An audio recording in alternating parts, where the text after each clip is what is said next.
Okay, just copy the code, open the Quartus. We're going to write the lab 8, okay?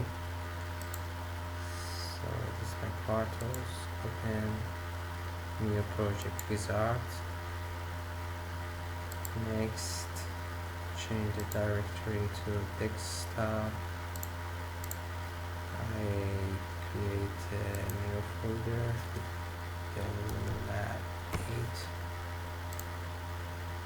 Select the folder and choose the name lab 8.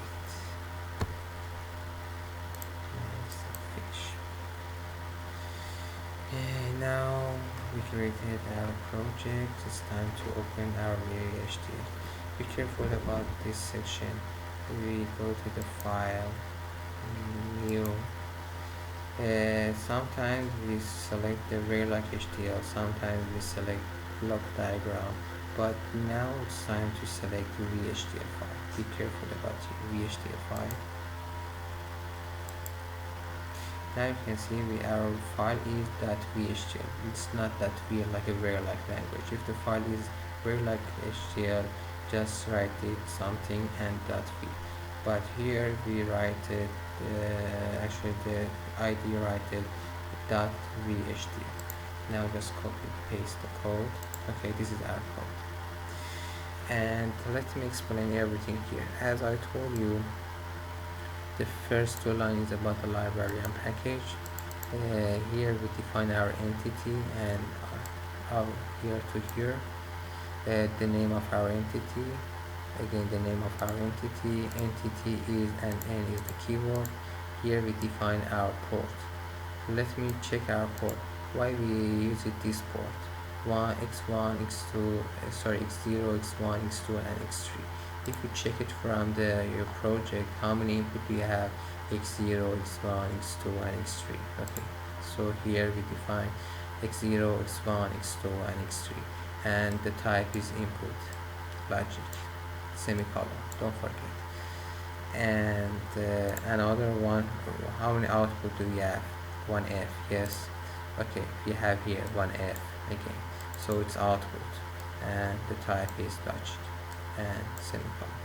Now the entity is finished. Okay, after that we are, as I told you, we should define our architecture.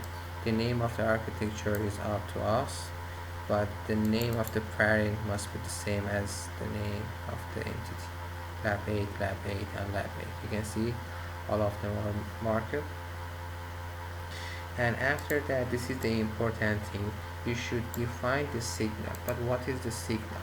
If we check from the picture, we can see that the output of this gate reached to the this gate. Okay, so this is signal.